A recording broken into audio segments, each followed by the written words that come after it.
This week, we stay trill with our domestic one-star summer tour, focusing on new cities and five-star experts from that particular city doing cool shit in that city. This week, want to be a baller, shot caller, 20-inch rims on the Impala. Houston, what's up? Let's go.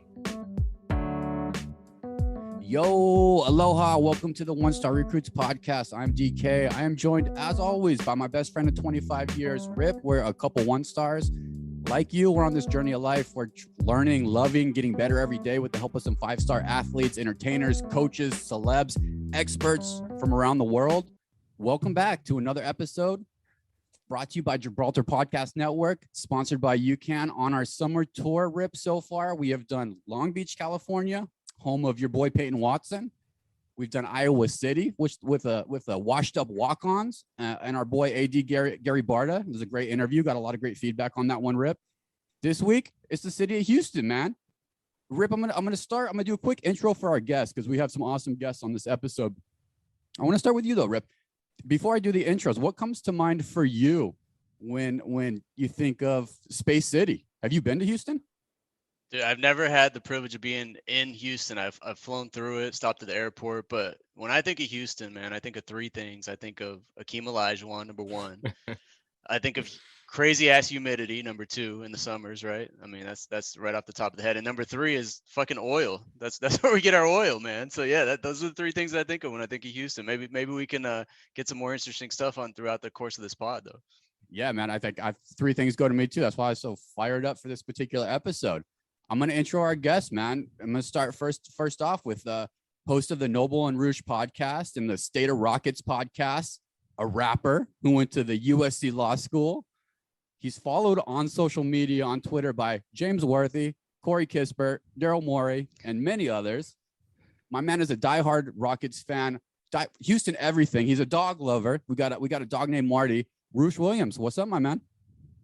Chilling, man. Thanks for having me on. I have two dogs. I have one named Marty and one named Cooper. Good research, though. Very good research. It's always interesting that I forget that people can see who follows me. So to recount that is just that's funny. Don't forget Houston barbecue as well. People want to forget that. That's right. I would say it's got the best barbecue in the country. Some people will call me crazy for that, but that's just me. You're jumping the gun because I have that. We're discussing it now. We are not sleeping on Houston barbecue. And I know my second guest I'm going to introduce here. You know, one stars, we're going to run 4 deep on this particular episode because I wanted to bring in somebody that you guys all know. He's been on the show a couple times.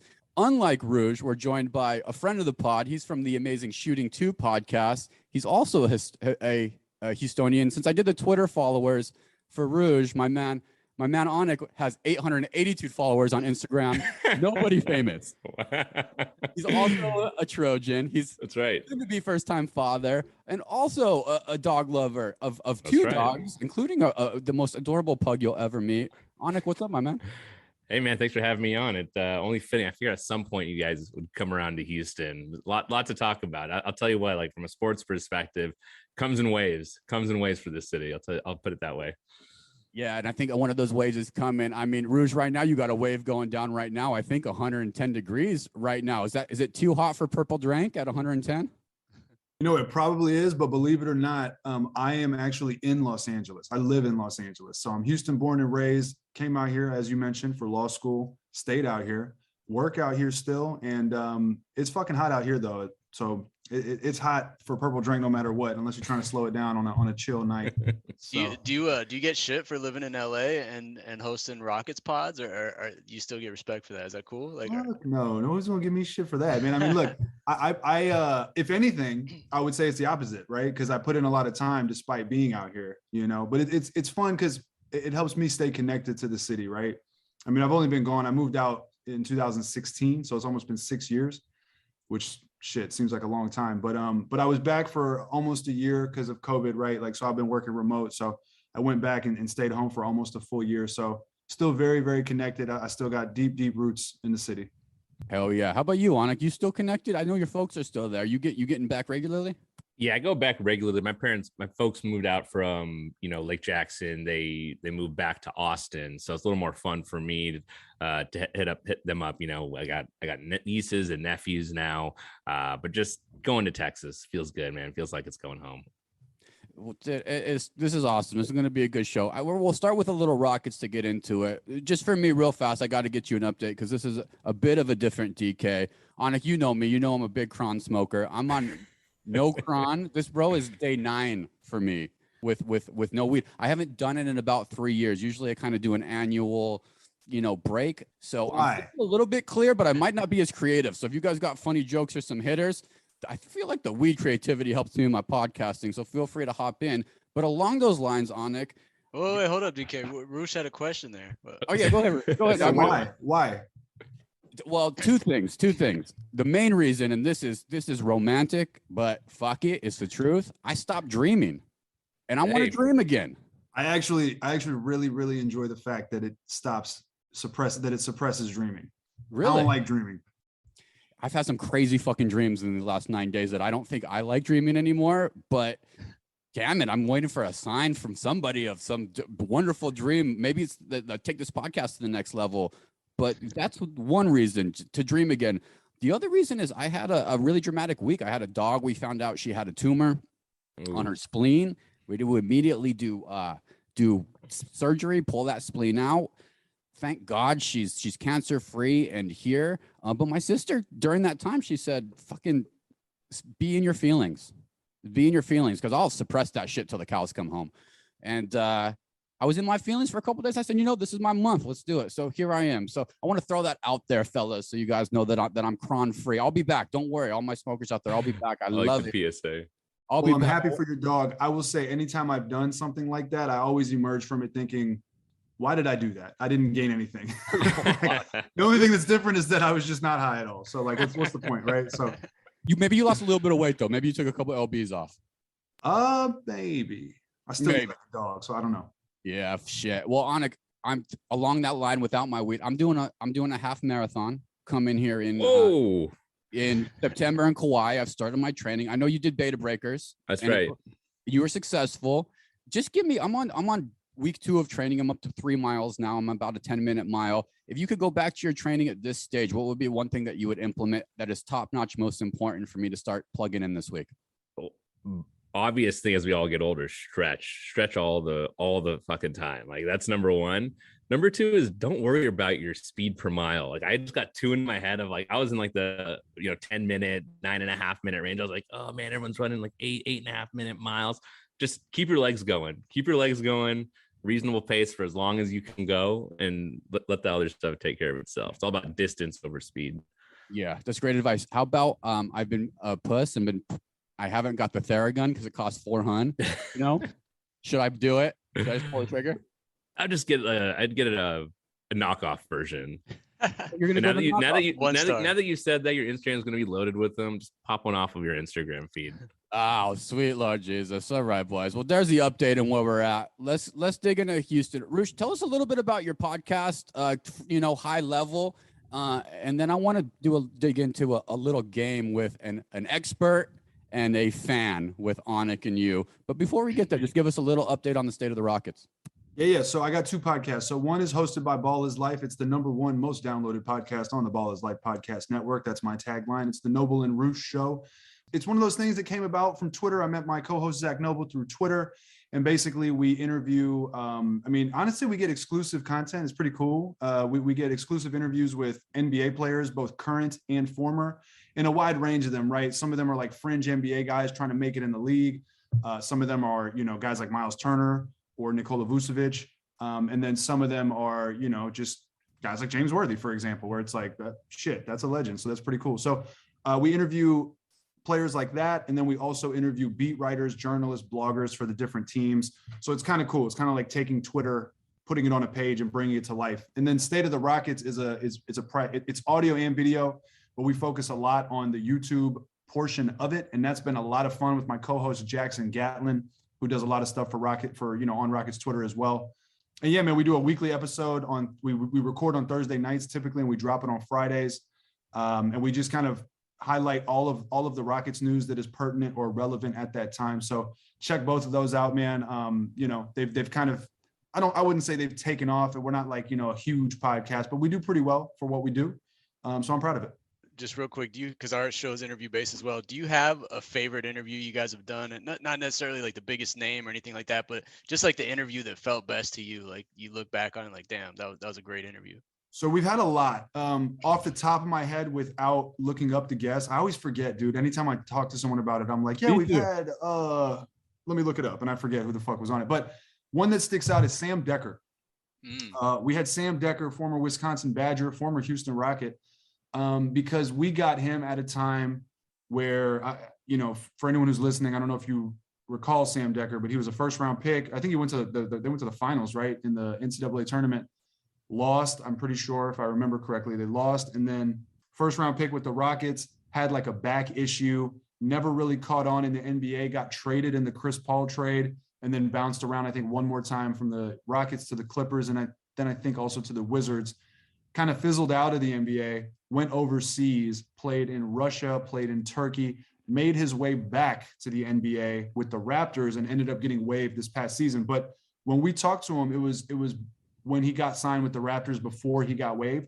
So we really got to go deep with him about his journey, right? About like, yo, what does it feel like to go from feeling on top to struggling to going back to the bottom to coming back to the NBA? And he opened up, and if you want to talk about people who follow me on Twitter, Sam follows me and I follow Sam. And so getting to know him on a personal level and then seeing his personal tweets has been really cool for me because he's a cool guy. He's a down-to-earth guy. So amazing. We have big Sam Decker fan, great shooter. Unfortunately, when I think Sam Decker Rockets, I think of him getting hit in the face on that fast break. And falling down, yes. Falling down, a little shacked in a fool, which is unfortunate, but man's a great spot-up shooter, man.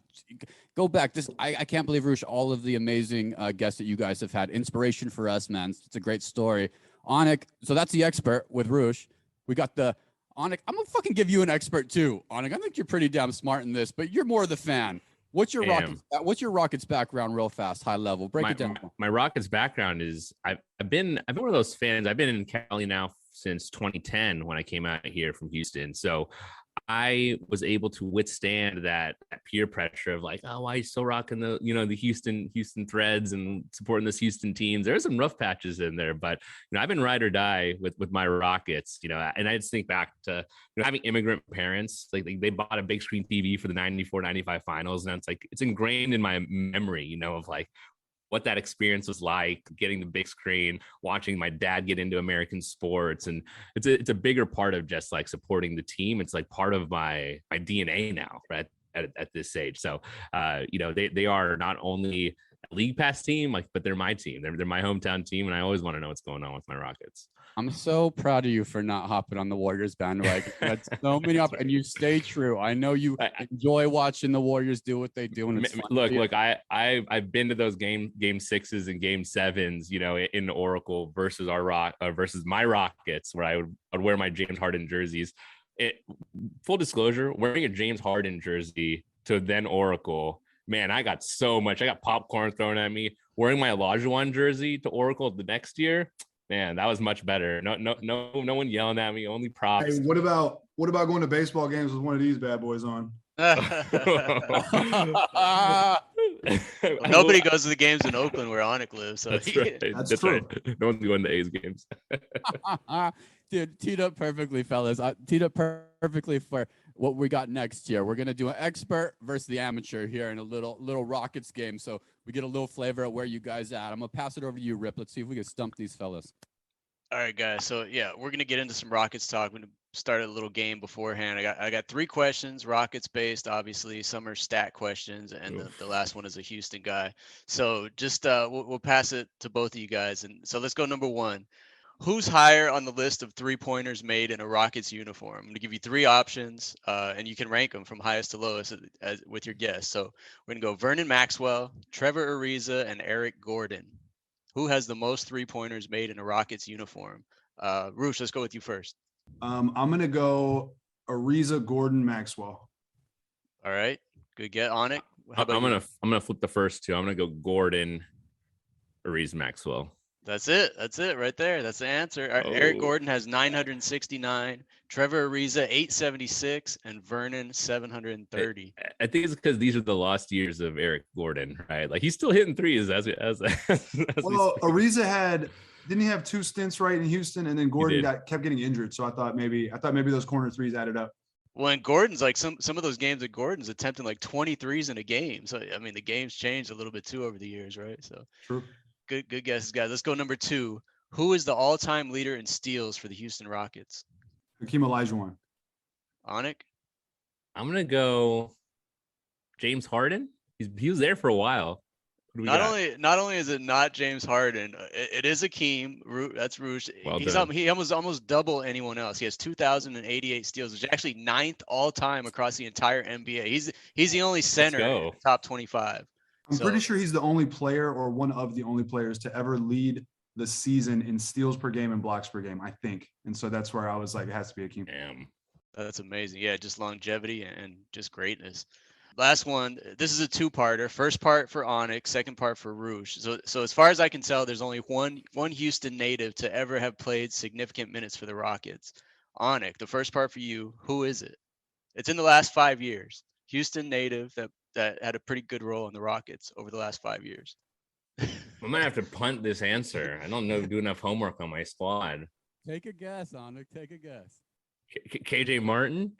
Wow, great guess. Great guess. That's not it. Roosh, you got a guess, Roosh?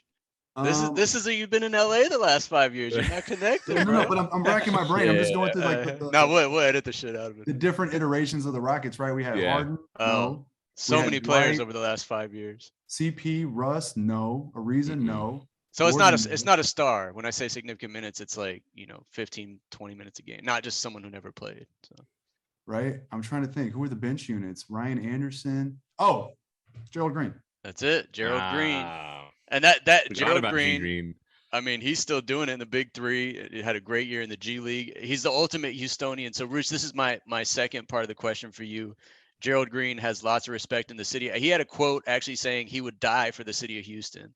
Is there any athlete you can recall that the city has shown more love to than Gerald Green? I don't think Nolan Ryan was from Houston. I think he was from right outside. I forget where, Mansville? No, some one of those like little smaller towns. I would say maybe Nolan Ryan. All right, that's a good answer. Yeah, great answer, dude. You guys are gangsters. So you guys know what's up with the Rockets. With that said, Aunik, I know you got a little boner when I texted you and I said I got a Rockets expert coming on. You said you can prepare some little questions. Open that shit up, man. Well, okay, we're doing Rocket stuff first. First thing I think of when we pass on Evan Mobley is what the fuck. Then we pick up Christian Wood. He's gone. We get Jabari in the draft. And I want to know your take here. My take is this is all just happy coincidence that it worked out like this. From your perspective, or based on what you know, was that by design? Was it, hey, we will find a stretch 4 that's athletic that can play the wing and play defense? Or was that, in fact, just a little bit lucky and a little bit of coincidence we were able to get Jabari to kind of fill that gap after those two in the revolving door? So I don't know for sure. But based on what I do know, I know that they're trying to build through the draft, right? And they've been trying to really tear it down and build it back up the quote unquote right way, right? And so I know they anticipated hopefully being able to get high draft selections, right? And I mean, they do their diligence. They, the Rockets recently hired a bunch of guys, I think from the Stepien, like a bunch of the draft Twitter guys, right? And so I would be surprised if they weren't aware of the fact that they had an opportunity to draft an explosive scoring wing and would most likely have a good chance at drafting another big, because whether it was Jabari, Banchero, Keegan Murray, Chet, whatever, the top of this draft was all bigs. So save for Jaden Ivey. So it would just surprise me if that wasn't a part of the calculus. That being said, I do know that, like, I think Rafael Stone has an eye for like basketball players, hoopers, right? I know each team, every NBA team has their own internal data models and all that kind of shit that they use to project, who's who and who they want to take. And so the guy that they loved with their data models was in the last draft, not this draft, but the last draft, was Alperen Şengün. And so I think that taking Şengün was kind of the compromise to taking Jalen Green over Evan Mobley. It was kind of a, hey, we can get these two guys and get the best of both worlds. Now, obviously, they got Jabari and they got the best of all three fucking worlds, right? But But yeah, I know that they were willing to move as high as 6 to get Şengün. And that was the pick that Oklahoma City had with which they took Josh Giddey. That's right. And the Rockets ended up trading with Oklahoma City 10 picks later at 16. So I know they really, really highly valued Şengün. But again, it would surprise me if they didn't, at least to some extent, factor in that, hey, we have a chance at a generational scoring guy, and we'll also get another swing at a big. So no, that makes sense. And the follow-up question there is, obviously, once we've drafted Jabari, all the media heads like, well, let's compare him to Evan Mobley. That passed up. Simple question here is, what's Jabari's ceiling? Like, is he a 15-10 guy for the next 10 years? Is there a part of his game that he really needs to work on? I mean, defensively, just watching these summer league games, that guy's locked in. I think he has a little chip. It's great. But on the offensive side of the ball, I'm kind of curious what you think his ceiling is. I think his floor is going to be like a 14-7 guy, right? With solid defense. I think he can at least do that, which I wouldn't call a bust by any stretch, especially if the defense is what it is. I think the ceiling is he could be 20 plus a game with incredible defense. He's raw, right? I mean, his handle's raw. I mean, sometimes the handle's on. He can go north and south. He starts getting a little iffy when he tries to go east-west crossing over or whatever. But he does have a cross. It's not that it's not there. It's just that sometimes he loses it. But he can do like a bounce, cross, step, spin bucket. Like we saw that from him in the summer league. We saw it from him in college. So if he puts that together, look, he put up, I think it was like 15 and 9, I think roughly is what he averaged in the summer league. And his shot was not dropping. Right. And that's the last thing I'm worried about, because I think he's going to be able to hit his shot no matter what.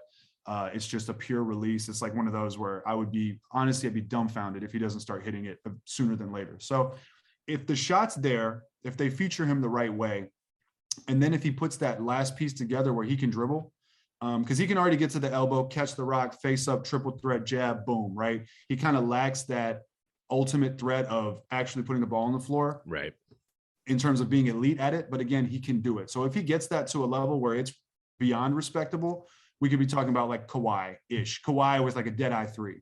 Yeah. Maybe less in terms of post moves, and Kawhi's got huge hands. Jabari's got pretty big hands. So there are some similarities there. But yeah, I mean, if he really, really hits his ceiling, I can see him putting up 20 plus. People make the comp of a bigger Klay Thompson. I think that's a little off, because Klay is all about like catching, moving, relocating, catching and moving. Jabari, I haven't seen that much from him in terms of just constant movement. But I like the Rashard Lewis comp with better defense. Ooh, I like that. I was gonna say Chris Bosh, possibly. Bosh was more polished on the post. Jabari, his game from the post will basically be shooting over people, mostly with the spin move in there. And he's only 19, right? I mean, he just turned 19 in May. That's the other thing. So I was at Summer League. I saw him up close. I had a good shot of him at the free throw line, standing directly next to Banchero, and they're both huge in person. And Jabari looked just a little bit taller, and maybe it was my angle. I don't know, but he just turned 19 in May. He's 6'10", 6'11", and he might not be done growing. So if he really hits 7 foot with that shot and he gets the handle, like it's going to be fun. We need those handles. Paging friend of the pod, Drew Hanlon, baby. Get those handles right with Jabari. Yo, Aunik, what do you think? You are always curious. We always talk about locker room a lot on this podcast, because I think that shit's important. Me kind of spending some time in basketball, I think, is a little bit different than football and some other sports. What do you think about who's like the, how do I say leader? Maybe alpha? Is that a fair question? Who do you think the alpha in that locker room is, Aunik? Ah, man, it's like, is the alpha the leader is like the question I always ask myself with basketball. I don't think the answer always has to be yes. Like in the CP3 examples, like, yeah, probably he checks both those boxes, right? For a young team like the Rockets, it's hard to see because, like I said, the best league pass team, when you watch them, it's like watching a team run fives, right? Like at a local gym, because they're just like swinging around, like slapping fives, like having a good time. So it's hard to really understand, like, what is this like in the locker room or behind the scenes or even off the court, like when they're hanging out. If I had to guess, I would like to think that Jalen Green, like, is that guy, is that dude. Not to say that he has to be, but I'd like to. I just like his game. He gets fired up, man. I like guys that get fired up on the court, and I think people feed off of that. So for no other reason than what I see on the product I see on the floor, I would say Jalen Green. But I'm curious to see what Roosh says. Yeah, Roosh, you're a little closer to it, man. Who's the leader of that locker room on the player side? Yeah, so I mean, for shit like that, I tend to lean towards seniority, right? I mean, every now and then you're going to get your Luka, and you're going to get those guys that just come in ready to lead. From what I've seen, Jalen's a little, I don't think shy is the right word, but it takes him a second to like assert himself. I don't know how vocal he is.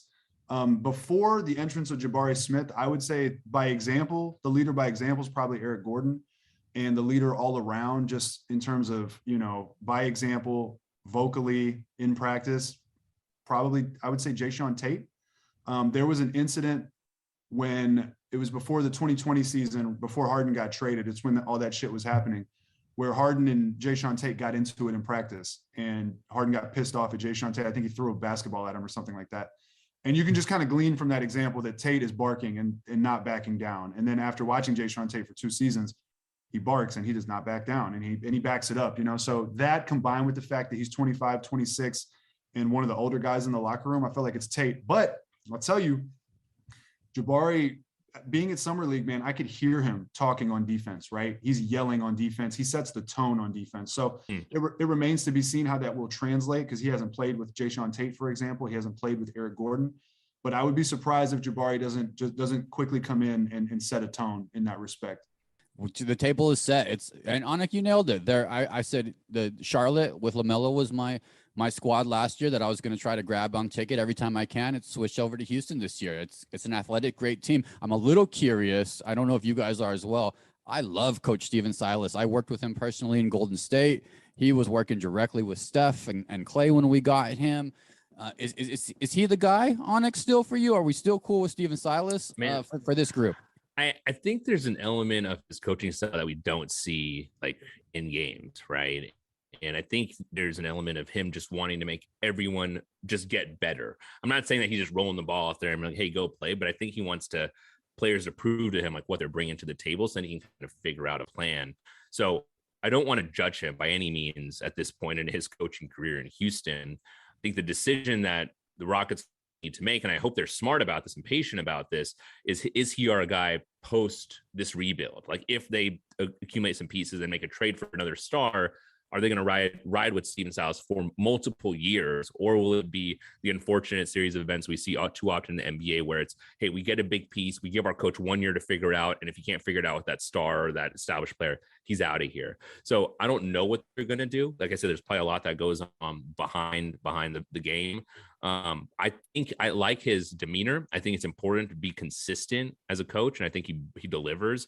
And I think it's good to be invested on almost like I don't want to say a completely personal level, but like in the individuals themselves, especially when they're young. So I like Stephen Silas, and I hope he's our guy, regardless of what transpires to the roster over the next few years. Dope. And same, we're 1 to 5 stars, Stephen Silas. Actually, I'll take it up a level with you too. Both Coach Silas, but also ownership. I'm a Phoenix Suns fan. I'm having a real hard time with fucking Robert Sarver, man. Thank God we spent some money this offseason, and we're still making a little bit of a run. Are we cool with Tillman, and are we cool with Stephen Silas? Maybe, Rouge, on a 1 to 5 star scale, what would you give ownership and coaching at this point? I'll give, honestly, man. So let me go in depth here on both, because I have a lot of thoughts. If that's okay, if you'd like to cut me off, let me know.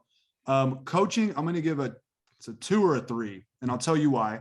Coaching, 2 or a 3, because Stephen Silas's best attributes seem so far, and look, he hasn't been given a good roster. They're the worst team in the NBA back-to-back seasons. I understand all of that. However, it seems like his best attributes might be suited for being an assistant coach. Development, being the good, like in organizations like this, sometimes you have good cop, bad cop, right? And I'm not a fan of my head coach being good cop, because head coach has to be a commanding voice, a commanding presence. I don't doubt that Stephen Silas has the X's and O's down. I don't doubt that he knows the game of basketball inside and out. I don't doubt that he forgets more about basketball than I know on a daily basis, right? I don't doubt any of that. But at the end of the day, it has to translate to the court. And he's just kind of a soft-spoken, nice guy. And sometimes I'm a fan of tough love, man. You need that asshole. You need somebody that like, hey, if I test coach is going to get into my ass, and that's what it's going to be, right? And so, and when I think back to all the coaches that are my favorite, it wasn't the one that was like Mr. Nice Guy. It's the one that was cool, but that knew like, hey, it's time to cut the shit, like let's go to war, right? So that being said, is he that guy? I don't know. Also, substantively, so far, he just runs weird rotations. I hate his rotations. He's married to, he loves Jayshawn Tate. I love Jayshawn Tate, but Jayshawn Tate can't shoot. So if you're going to run Jayshawn Tate as your 3 or as your pseudo 4 or whatever, and then you're also going to run someone else out there who cannot shoot, which they did. They ran a lineup of him and Jayshawn Tate and Tice. They're about to do it again with Jayshawn Tate and Şengün. If you do that, that's fine, but you can't run 5 out with 2 non-shooters. And we're probably about to see another 5 out run with 2 non-shooters. So for me, that from a basketball perspective, I just wish I could talk to him and be like, hey, what do you see here? Because I already know like they're going to sag off of both of those guys, and we're just going to be subject to watching them miss threes, right? So substantively, it's a little off. And I just want to see him like when I watch the Rockets, I don't know what I'm getting other than a weak 5 out offense and an inconsistent defensive effort.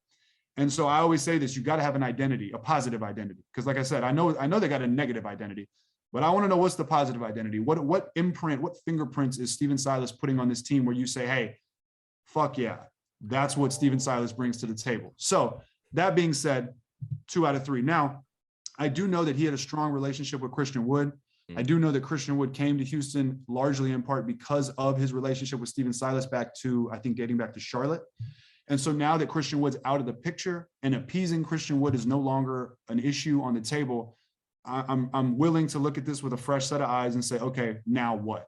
But that being said, I got to start seeing something, right? Like even Oklahoma City with a roster of revolving door G League guys, shutting down SGA, shutting down Josh Giddey, whatever, they still compete night in and night out, right? But the Rockets would roll out there with, talent and young talent, but some talent, and just get the doors blown off of them. So I got to see that change. Ownership. I'm going to give ownership a 4, and I'll tell you why. You could be the Suns. You could be the Knicks. You could be one of these teams. You could be the Pacers, right? You could be one of these teams that says, okay, we are not going to bottom out. We are going to do our best to stay remotely competitive and kick that 7 seed, shoot for that fucking 6 seed, and just remain on this treadmill of mediocrity, right? It's really hard to sit back and say, okay, I hired these guys. These guys are telling me we need to blow this shit up and tear it down. So I'm going to sit back and watch them do that and hope it works. It's really hard to do that. It's really hard for owners to do that. And so far he has done that. And that has resulted in Jalen Green, Tari Eason, Jabari Smith, Alperen Şengün, the list goes on, right? So I got to give them props for that.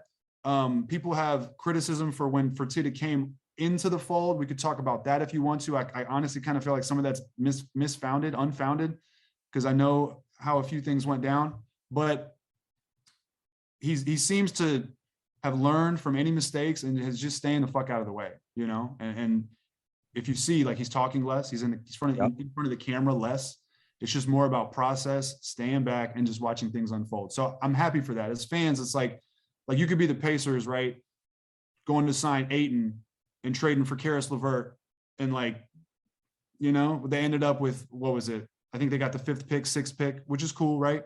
But or you could be the Spurs. The Spurs finally traded Dejounte Murray. It took them a while, but they traded Kawhi for DeRozan and Jakob Poeltl in a first, I think, right? Doesn't give you a rebuild package. That didn't work. They lose DeRozan for pennies on the dollar. They're drafting 9th and 10th, and then they have to trade Derek White. Then they have to trade Dejounte Murray to go get some draft capital to now hopefully get into the Victor Wembanyama sweepstakes, right? So that would suck. Like, you're a 34-48 play-in. That would suck. So I commend ownership for that. We'll see where it goes. And ownership separate from management, right? But I like what management has done. But that's a very long-winded answer of just saying there's a lot of moving parts. So far, I like how it's progressed. Aunik, I see you shaking your head. We're fully on board with all of that. I couldn't help but think of the Celtics when you led this conversation with Silas, and hey, you got to have an identity for a team. You got to kind of be a hard ass, and look, it worked for them. Not to say that we have a Tatum and Brown combo and Smart trio, but it's not to say that we can't have a B version or a B plus version of that, and build something around that. Totally agreed on the ownership, but that's been my interpretation. Even in the media, to your point, I'm just not seeing them as often. I think it's just going to be, what is that identity? And that's why I mentioned that point around Silas. It seems like he just rolls the ball out there, right? I don't know actually what he's trying to do, but I like him as the guy, and you hear good things from interviews and from the players, but I just don't know I don't know how to put those things together. So it's a little bit of an experiment. It feels like very like a much like a trust the process vibe, like with the 76ers 5 years ago, where you're kind of starting from scratch. And then, right now, you say you're on like maybe the 3 to 5 year plan. All right, they had 20 wins last year, worst in the league. What do you see like incrementally over the next few years? Is the ideal like they go to 30 wins this year, then a 40, and then they're possibly a playoff team in 3 years? So, by the way, one point I forgot about ownership. They paid John Wall, man. Like they did him right. And management and ownership seems to be doing players right, getting them to good destinations, guaranteeing DeMarcus Cousins' contract last season when they didn't have to do that, little things like that, which I think is trying to repair some of the reputation that was left from the previous regime with Morey, where people kind of felt like the Rockets looked at players like, a spreadsheet, black and white, like just transactional pieces. So I think it's going to depend on the talent, right? Developing talent is one thing. People give Silas credit for developing talent. I'm still not even sure about that because like Jalen Green is just naturally going to get better over the course of a season, right? I feel like that. I don't know how much to chalk up to development versus that was going to happen no matter who the fuck was at the helm, right? I would think 30 wins would be a nice milestone.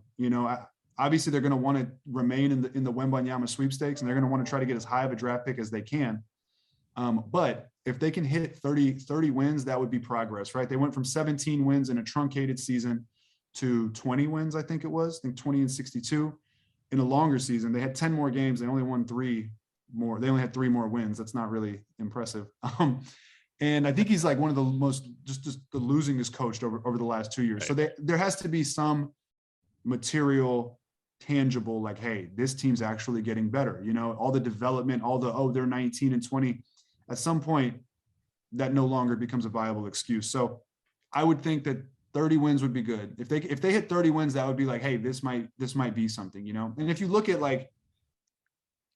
Taylor Jenkins, right? Look at what happened in Phoenix, how quickly they turned around, right? I mean, it's not like young coach. Look at Jason Kidd with the Mavs. I mean, he did a great job. Different scenario, different seniority, and all that. But so at some point, you have to produce. Otherwise, it's just like, it's vibes, it's fun, cool, but at some point it has to turn into something. And by the way, just a quick footnote, we keep throwing around 30 wins, which, like you said, would be kind of a milestone for this year, but 34 wins in the West gets you into the play-in. But just San Antonio last year, 34 wins, so you never know. That would be fun. Well, you both killed it there. The table is set for the Houston Rockets. I think we're going to take a quick break, and then I want to come back, and I'm going to dig into a little bit growing up Houstonian. I think I might take some swings and some miss, but we're going to learn a little bit more about Houston. We'll be right back. We interrupt this interview for a brief moment to talk about the greatness of the UCAN products that we use every day. DK, I'm a big fan of the chocolate almond butter energy bars that keep me going every day. What's your favorite UCAN product? I do a smoothie every morning, and recently I've been subbing out orange juice for the tropical orange flavor UCAN energy mix. I put a packet of that in. I also put an avocado in. It does something really great. It helps me curb my hunger cravings, and I'm fully hydrated for the day. So recommend the UCAN tropical orange mix. There it is. It's all about energy on this podcast and really in life, and UCAN products help us with that. So check out all the products, get 20% off all your orders and free shipping at ucan.co/1STAR and use the code 1STAR at checkout. All right, welcome back. I want to do a quick segment with these fellas because we're trying to learn more about these cities. Rip, I feel like I know much more about Iowa City. To be honest, I didn't know shit. Now I feel like if we landed there, I'll have a couple places to grub, maybe a couple things to see. So we'll call this growing up Houstonian. I'm going to throw out a couple Houston spots, a couple things that I've heard in the past. You tell me if it's dumb or not. So we'll go around the horn is the way we'll go with this one a little bit. I'll start with you, Aunik. Splashtown or Waterworld? Oh, I was a Waterworld kid, man. I used to go to Waterworld all the time, but I think that's just a function of where my immigrant parents knew about. It took me maybe the place that had the deals, but I don't know. I saw Splashtown every time we drive by, but never got exposed to it. I see Roosh is giving me the thumbs down. Splashtown, baby, all day. Splashtown. Oh, Waterworld was weak. I was also never an Astroworld guy though. Roller coasters scare the shit out of me. So Waterworld was like the water park right next to it. To Astroworld. Right. So I was a Splashtown guy. Actually, I was definitely a Splashtown guy, but we had season passes to Adventure Bay. If anyone remembers. Oh, wow. Bay. Yeah. Wow. Yeah. We're talking about immigrant parents. My mom used to drop me off at 10 in the morning and come pick me up at 4 p.m. or whatever it was. To be there all day. Daycare. Hell yeah. Daycare in the 90s, man. Basically. Dude, I love it. How about what's the best concert you saw? We'll start with you, Riz. What's the best concert you saw at the Summit? Ooh. I never saw it. So the Summit changed by the time I was a concert goer. It was became, I I think they switched to Center. Compact. Yeah. Yeah. But I can tell you the best concert I've seen in Houston personally. Hit me. What is it? For me, I think it would be, I saw Lupe Fiasco do House of Blues with a full band. I don't know if you're a Lupe fan, but he's got a song called, what's it called? What never heard of Hip Hop Saved My Life. It's called Hip Hop Saved My Life. It's a song very loosely or very firmly based on Slim Thug making it. And so it's like very Houston embedded. And when he hit that, man, it was, I saw that April 2010.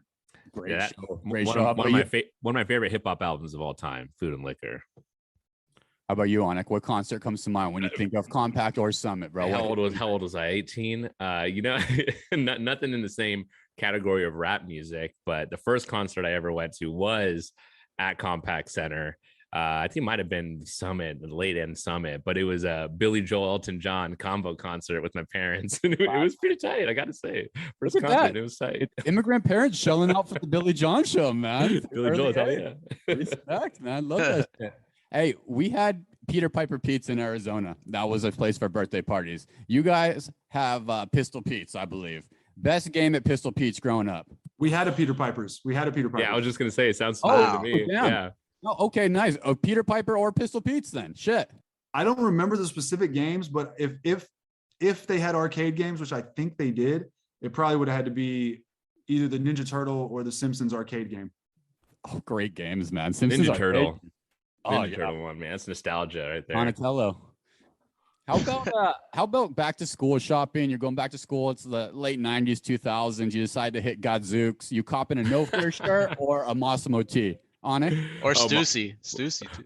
Massimo T, man. Massimo T for me. I had an older sister, so she was on the Massimo train. So I'm just tagging along to be cool, man. That is, first of all, Gadzooks. Hell yeah. Might as well have thrown a Hastings reference in there while you were at it. But yeah. Hey, are you from A-Leaf? Near Angleton, Lake Jackson area. Okay. 288. I grew up in A-Leaf before moving out to go to school in Katy. So I would have gone to Hastings had I stayed. What was the first thing you meant? You said something or Massimo? I said No Fear or Massimo and rip out at Stussy. Ooh, man. No Jinko? I was about to say Jinko. My sister, I had an older sister as well who was on Massimo, so I'll go with Massimo. There you go. Team Massimo right there. This is good. This is good shit. Rip, you want to hop in here? I got a couple more, man, unless you got some you want to throw out there. The only fun fact I have that probably everyone knows is that Massimo married the mom from Full House, Lori Loughlin, right? Everyone knows that. Oh, I didn't know that. Shit. Oh, the one that got in trouble for getting her kids to USC. Yeah. Oh yeah, I think he's actually her husband started the Massimo clothing line. Yeah, so I'm Team Massimo as well, just because of that. Also, I was gonna shift it even because Massimo, that was like we're talking late 90s. But for me, wait, when did we all graduate from high school? 2006. 96, bro. 96. 96. DK. 2000, baby. 2000. Okay, I'm the youngest then. 07. So for me, high school, junior high school is when all the rapper brands started hitting. G Unit clothing, Rockaware, Vocal with Nelly. I had a Vocal hoodie. All that shit. I had a Rough Riders shirt, DMX. Classic. Dude, if you had those now, that's fresh gear right now. That is probably somewhere in my closet. I think I definitely still have the Vocal. It's the Oakland A's colors, like that green and yellow. Dude, that shit is so clean. Rip remembers those days too, 2006. Rip remembers that me and my boy Bohanna actually got no limit chains we used to wear in the backyard while we smoked cigs. Fucking epic, man. You don't do it like that anymore. I wish. Let me ask you this. All right. This is fucking fun. Okay. I pull up to Houston. I get into George Bush. I get a rental car. I drop my windows. It's maybe not so humid. And I got one song that I can bump that might give me some respect. And then my options would be maybe, and you guys tell me if I miss on an option, but I'm going to say Little Troy. I had that in the intro. Want to be a baller. Scarface on my block. Lil Flip. I can do that. Or Still Trippin' Mike Jones and Paul Wall. What song should I play to get respect? You're missing two. So those are more so songs that people from Houston, I mean, those will all bang. Don't get it twisted. But if you're from Houston and you want to get one, first of all, pro tip, fly into Hobby. Fly Southwest into Hobby. It's true. Nice. And bang Zero Mo City Don freestyle or Fat Pat Tops Drop. Pat, yeah, well done. Yeah, if I had to pick out of your list, I'd say probably, Still Tipping. Like that song for me just like feels like high school for sure. But yeah, there's so many tracks to get after. There's like the Houston rap that everyone knows about, and then there's like the Houston rap that Houstonians know about. It's kind of a different vibe. I hear the same thing on like Memphis, some kind of vibe. Atlanta, I think, also has a similar vibe. But yeah, you can't go wrong with any of those. Also, Paul Wall and Chamillionaire, In Love with My Money. But out of your list, I would have picked. You said Still Tipping, I Can Do That, Want to Be a Baller, and I'd probably go I love On My Block. Scarface. Such a good beat. And listeners, 1 stars, our guy Roosh, also a rapper. We might have him leave the podcast with a couple bars, so stay tuned for the end of the podcast here. I mentioned it in the beginning. I'm going to stick on it because, Aunik, you talk about this shit all the time, and I love it. My favorite part of the Shooting 2 podcast is actually when you guys talk about food. I know you cover sports, life, and all kinds of shit, but your food segments are fucking great. Let me ask both of you this. We'll start with you, Roosh. You can hit one Houston barbecue joint as part of your last meal on earth. What barbecue spot you hitting and what's your order? Pinkerton's Barbecue in the Heights. Shout out to Grant Pinkerton. Went to college with him. So seeing him start that and like just take off with it's pretty fucking crazy. I'm going to go they got some fatty brisket. That's amazing. They got what they call candy painted ribs. It's basically pork ribs with like this glaze on it. That's awesome. I'm going to get some jalapeno cheese sausage, which is banging. And then I'm going to he's got this rice. I forget what he calls it, but it's like this side of like this rice with some shit that's really good. And they have amazing like blueberry fucking cobbler or whatever it is, side. So I'll probably order everything they got. Pinkerton's slams. Love it. Aunik. Yeah, I've been out of the barbecue game for a while from Houston. I've been living in Austin. And so if you go to Austin, I'd recommend Micklethwaite's Barbecue if you're going to go to any of the places there. It's like a little no-frills place. What's it called? Micklethwaite's, Miskle. It's like this 3 trailers, like in a park. One of them's a smokehouse. But in Houston, I think the last place I went to that my buddy took me to, who my high school friend that he swears by, it's called the Pit Room. So the Pit Room is, I think it's like one of them, maybe more of a staple, not as much underground, but my order is always, I like collard greens. I know it's a little more like, Atlantic Coast kind of barbecue vibe, but I'm a big collard greens guy. Cornbread for me is like, I gotta have cornbread. And I'm a brisket guy, chopped brisket, sliced brisket, just give me brisket. I'm going to judge you by your brisket if you're a barbecue place, especially in Texas. So that's my order. Texas finest. It's almost sad when I have barbecue out here because I'm just like, oh, it's terrible, man. And they're going to charge like $25 for half a pound plate. It's just highway robbery. I'm trying to find my, I went to Pinkerton's back, I think in like December. I'm trying to find my plate because I did take a picture.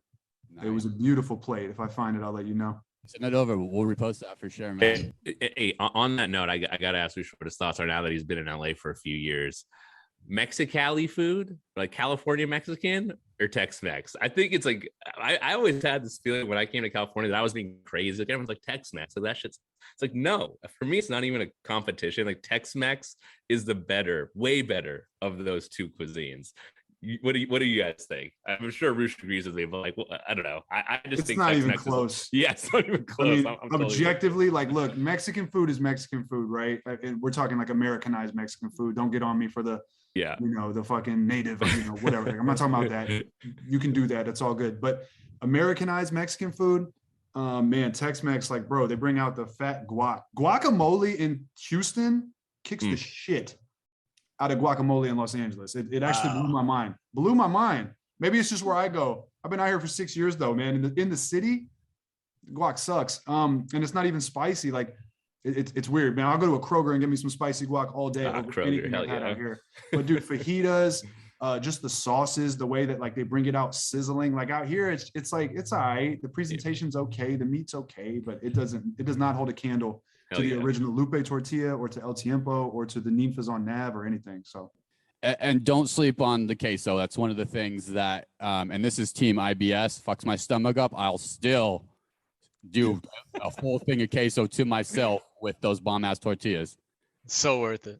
I feel like this was, I know Houston a little bit more, man. I'm ready. Thank you, fellas. This has been, is one of those situations where we're able to dig into a city on a deeper level. And now I'm prepared to eat, check out a game, and possibly get out and check out a concert and be a little bit more cooler than I am. I feel like Arizona and Texas always had a little bit of a bond and a little bit of a competition. But it's a situation. Roosh, if you ever make your way out to Phoenix, I'm in Maui now, so it's a little bit of different. Home is Phoenix for me, where my parents are. If you ever make it out that way, man, I'll set you up right with some recommendations there for some Mexican food. But I think you guys are right. I think Texas takes the cake with the Tex-Mex. Sounds good. Yeah, I mean, look, I love food. I'll eat it. I'm just saying the way that they like boast about like street tacos, it's like, dog, yeah, we got those too, homie. Like it ain't, I mean, you know if you know, the breakfast taco thing out there you guys got running, but you keep it on the low. It's a pretty right. The quesadilla, like we got it, bro. We got all that. Shots fired at Paco's Tacos, man. Oh, Paco's all day. Yo, at the end of every episode, fellas, we do our recommendations of the week. It's anything in the world that's put a smile on your face, made your week better, that you want to share with the world. I'll get us kicked off here. Just some examples for our guests here. My recommendation of the week, since I am off THC, my dog just had surgery, and we're trying to stay away from some of the meds because, you know, my wife's into the organic tip. So I've been putting about 15 drops of this Bluebird Botanicals Classic CBD on my tongue, get a little body relaxation. Although I cannot sit down and watch a Dateline NBC like two bong rips, I can still relax a little bit more on this shit. So I'm going to throw it out into the world. I think it's hard for people to find CBD that is actually real CBD in the game. I feel like it's a lot of bullshit around there. And this is out of Denver. It's called Bluebird Botanicals. I got the classic CBD oil 15, and it's been helping me out in my non-cron phase. So I want to throw it into the world. Rip, I've been hearing about CBG too recently. Have you guys done this like CBD? It's like this. It's like a mood lifter. It's like the cannabinoid that it's focused to make you happy. I don't know. I'm just. I'm into that though. Maybe you need to research it. You research that for shooting too. Maybe you need to mix that into your next taco review on it. Do a little drop of some. All right. Fucking A. Rip, what do you got? Rec of the week, man. All right, man. I'm gonna bring this back to the 1-star level that I'm at. We're a 1-star. We're a 1-star podcast, 1-star recruits, and we just talked about a bunch of 5-star food places, Pinkertons, all the barbecue in Houston. I'm gonna bring back Subway for a second because just hear me out. Okay. I haven't eaten at Subway in like 5 years. I got a coupon code the other day. They got a bunch of new sandwiches. They got 3 sandwiches named after athletes. They got a whole new Subway series menu. If you buy a foot long, you get a free 6-inch off their new series menu right now. You use the code series on the Subway app. Dude, the bread is good. Like it's almost up there with like what the hell is that place called? With Jimmy John. Yeah, Quiznos. It's almost up there with those places now. I feel like you use this code for $10, you get fucking 18 inches of sub. They got all kinds of new menu stuff, man. Check it out, dude. Subway, the code series, you get a free 6-inch with a foot long. Let me backdoor that and double down on that. I haven't had Subway in probably a decade. I was staying at the MGM in Vegas for Summer League, and you know, you get hungry and it's like, where the fuck do we go? So we would just hit the little, I don't know if you've been to the MGM, it was my first time, but it's basically like a goddamn mall. And so they had a Subway in it. And it was late night, man. We were starving. We were just like, fuck it, let's go to Subway. And we did. It was delicious. Dude, yeah. I got like a foot-long cheesesteak with like some spicy Chipotle something on it. And I was like, yo, this hit the spot. So Subway's back, baby. The double down on Subway in the Rex of the week. Although I'm not gonna let you get away with calling it bread because it does have, I think, 30 grams of sugar. It is actually a pastry and not bread, technically, if you look in the culinary books. Wow. But I might actually try it. I like the spicy Italian when I used to go, but it's been about a decade for me too. Ever since they came out that the bread is made of sandals, I was out. What can you do? The Italian herbs. It's made of gym mat. Yeah. That Italian herbs and cheese bread, man, it hits. It's good. Subway, if you're listening, we'd love for you to be a sponsor of the show, I guess, now that we're back on your train. Aunik, bring us home. What's your recommendation of the week, homie? Yo, I'm first of all, this is more of a PSA. I'm not on here every week. So one, nice to know we got some dog people on this podcast. So if you don't have a dog, go and rescue a dog. It's good for them. Adopt, don't shop.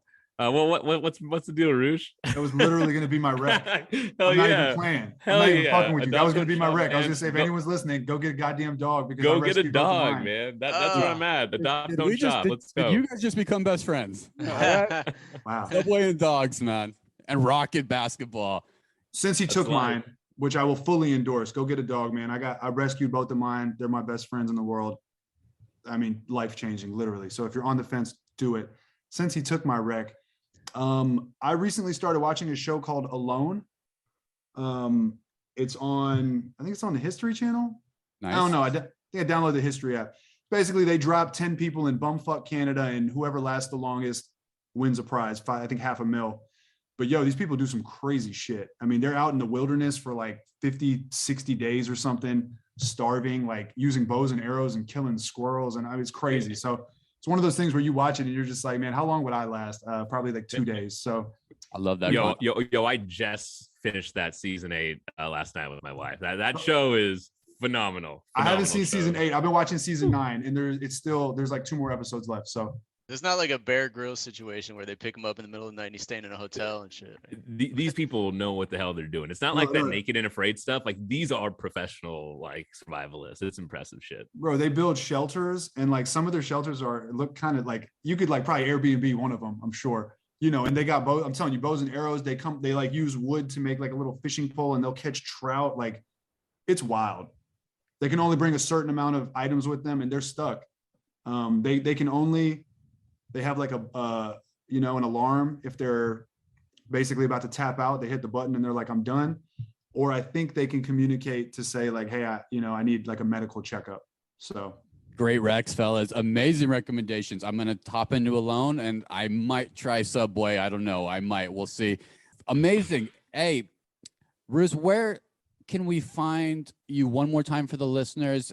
Maybe listeners who love Houston, from Houston, throw on your Houston Hot Shots jersey or your Houston Thunderbirds jersey and get your fucking your fix. Where can we find you one more time? Houston Hot Shots, dude. Wow. So yeah, you can find me on Twitter, man. It's really all I do. I don't use Instagram. I don't use Facebook. Twitter, ROOSH Williams. Roosh rhymes with swoosh. Roosh Williams. YouTube, State of the Rockets. And anywhere you get your podcasts, you can also listen to State of the Rockets on audio, or Noble and Roosh Show. Use the and sign, the ampersand, and you'll find it. You can also find the Noble and Roosh Show and State of the Rockets interviews on the YouTube page as well. So it's all under the same shit. Great podcast listeners. Check in, all kinds of fun stuff, but great hoops, really great hoop stuff. Aunik, where can we find you in Shooting 2? Yeah, just look Shooting 2 anywhere you can listen to podcasts, and you'll find us. Follow us on Instagram, Twitter. We have TikTok now, trying to get hip with the kids. Stepping it up. Yeah, we're trying over here. But yeah, give us a listen when you have a free second at Shooting 2. And they do all kinds of cool shit, including some food reviews in Oakland. And if you're a Warriors fan too, they got Rossi on, and he's in the front office giving you a little bit of an inside look. So great podcast all around. Gentlemen, thank you so much. Give us 5-star shit. Give us 1 star. All of the podcasts. Anything's better than nothing in this world. And Roosh, I don't know if I can ask you this. I'm going to anyway. Can we play our little theme go away music, and you just give us a couple bars? We in the breeze, baby, chilling on the West Coast, smoking on some sour flower. Sound like I got strep throat. My lady is beautiful. She be giving me breaststroke. If you talking paper, then put deposits in escrow. I'm chasing money every minute when I'm on the phone. Got my hands on the cheeks like we home alone. Mellow in his freshman year. Look, I'm in my zone, boy. Now let's just get this clear. You are not my homeboy. We ain't on no sucker shit. Y'all be prepubescent when you coming quick. If you got some evidence, then take it to the government. When we breaking bread, boy, you better off to butter it, cause you'll be executed when you violate the covenant. You could guarantee when my signature is signed that I'm diligent with every single digit in the line designated dangerous as any independent mind. So you should really get in line. I'm from the city where they ain't got no pity there. Everybody taking culture, but listen, we've been aware. Lions in the jungle, you rumbling with gorillas there. If you got cojones, then come on, homie, and get a pair. Fighters on their feet, bodies in the street, rest of us spectating, watching from our seats, Houston, stand up. Houston, stand up, baby. We'll be back with you next week. Check out all of these podcasts. Thank you so much for your support. Houston Rockets, City of Houston, stand up. See you next week.